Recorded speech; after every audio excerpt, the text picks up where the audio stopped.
নমস্কার। কবি স্বাগতা সাহার লেখা কবিতা মা। চোখ ভরা তার অনেক আশা, মিষ্টি মধুর হাসি। জন্ম থেকেই আমার পাশে তাকেই ভালোবাসি।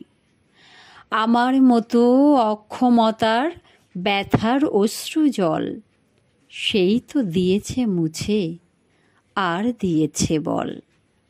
তার চোখেতেই দেখি আমি অনেক আলোর আশা। আমার জন্য তার মনোমাঝে বুক ভরা ভালোবাসা। দিনের শেষে ক্লান্ত যখন আমি প্রতি রাতে, স্নেহ মায়ায় আদর যেন ভরে ওঠে তার হাতে। ছোট্ট থেকেই আমার পাশে প্রতিক্ষণের সাথী। যখন আমার জ্বর তখন কেঁদেছে প্রতি রাতি।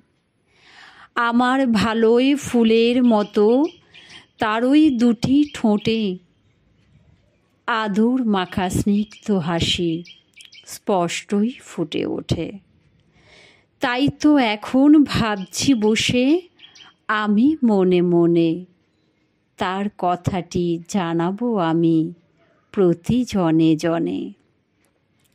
আমার সুখে এত সুখী কেউ তো আর না, ভগবানের সেরা সৃষ্টি সেই তো আমার মা।